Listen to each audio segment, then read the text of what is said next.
to the Get Fully Funded channel. I'm Sandy Reese, Chief Encouragement Officer here at Get Fully Funded, where we help small nonprofits learn to raise the money they need to fully fund their budget.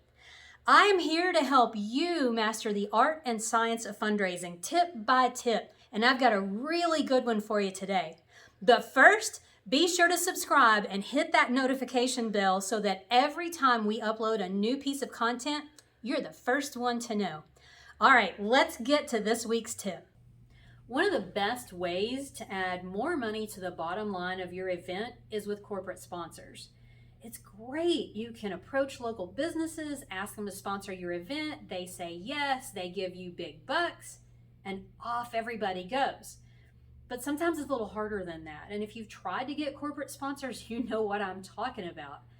Having gotten sponsors for years and coached people through sponsors, I can say for sure that there's three common ways that people mess this up. There's three common mistakes that folks make, and I want to share those with you in the hopes that you can avoid making these mistakes.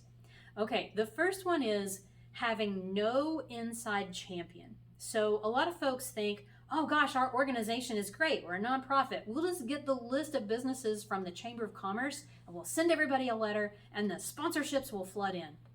Yeah, that's cold calling and it doesn't work. Just don't even bother. You're wasting your time. I can tell you one example out of about 10,000 where that worked. Let's not focus on that. Let me tell you a different way to do this. Instead of cold calling businesses, start asking, who do you know? So if you have a list of businesses you'd like to approach, you need to find an inside champion at each one. Now that could be somebody who just works there. It could be somebody who works in HR or marketing. Doesn't really matter. What you're looking for is somebody who thinks that your organization is great. Maybe they're already a volunteer or a donor, and they can find out what the process is for you to ask for and get a sponsorship from that business. So for example, they may find out that there's an online form you need to fill out, or they may tell you that who you need to talk to is the head of marketing. And they may know that, gosh, if you want to get in the organization's budget for next year, you need to have this conversation before September 1st. Those are all legitimate, real things, and I've experienced some of them. So get an inside champion, somebody who understands the process and can basically shepherd your approach through the right channels and get it in front of the right people. That's going to increase your chances of getting a sponsorship like tenfold. So trust me on that.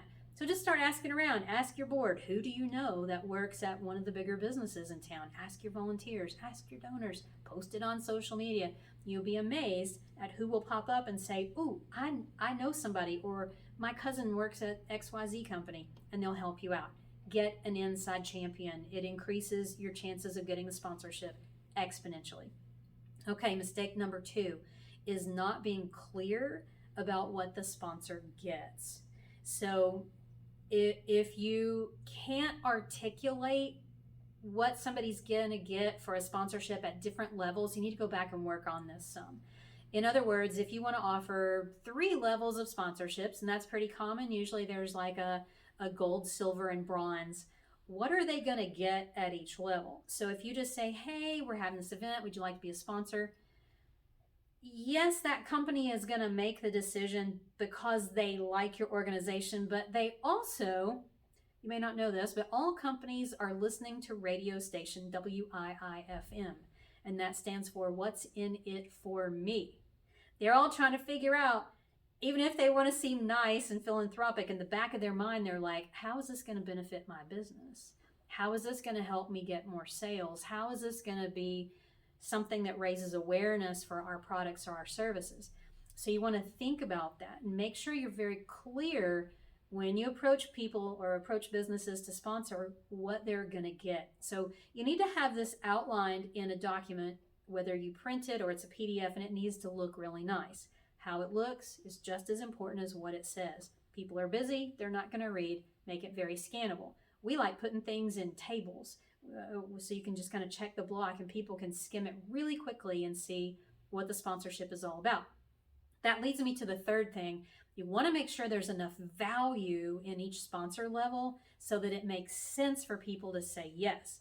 Now, sometimes what happens, especially if you have a connection, you have that inside champion, that company will say yes and they'll go for whatever is the cheapest.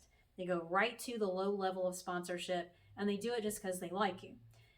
If you can include enough juicy benefits, they will take a very serious look at the mid-level and the high level. That's what you want them to do. So you may have to brainstorm about what you have that you can provide to companies. And I'm talking about websites with a lot of monthly traffic or social media followings or your ability to include that sponsor in a press release that you send out or. Look around and see, what have you got? Do you have a facility that's on a busy road that you could put a thank you sign in the yard for a week or a month, thanking that business? Do you have a very large following on social media that you could maybe let them take over your social media for a day? There's so many things you can do when you start getting creative. You just got to think about it from the business's point of view. What's going to make this so juicy that they can't say no? Because if they can't say no, what's going to happen is they're going to start shopping. Now they're evaluating, do they want the low level, the mid level, or the high level? And they're looking for differences. So there's got to be enough juice for them to say yes to the higher level. Hopefully that makes sense. So have a look at how you can structure your sponsorship package so that you're very clear about what you're offering, you've got enough value, and then you can put it in the hands of an inside champion who will walk it through the process, and your chances of getting corporate sponsors are going to go through the roof. If you like this video, there's plenty more where this one came from. Be sure to subscribe and click the notification bell so that every time we add a new tip, you're the first to find out. I don't want you to miss a single thing.